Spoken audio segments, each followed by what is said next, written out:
প্রতিদিনের বইমেলা।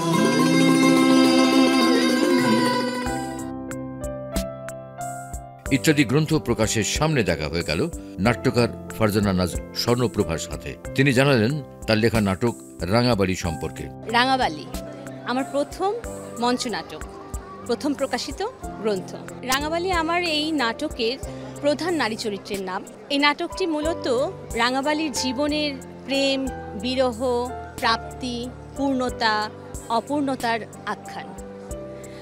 এখানে চন্দ্র রাঙাবালির ছেলেবেলার খেলার সাথী এবং যখন সে পূর্ণ যুবতী সেই সময়ে প্রেমিক। এই বইটি পড়তে পড়তে কখনো কখনো পাঠকের মনে হতে পারে এই নাটকের প্রধান চরিত্র রাঙাবালি নাকি চন্দ্র, এই প্রশ্ন মনে আসতে পারে।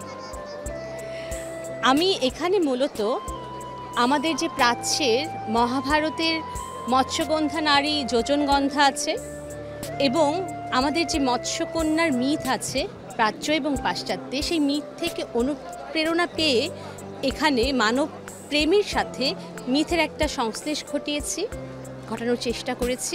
অমর একুশে বইমেলা 2025-এ 19 নম্বর প্যাভিলিয়নে ইত্যাদি গ্রন্থ প্রকাশের প্যাভিলিয়নে আসলে এই বইটি সংগ্রহ করতে পারবে।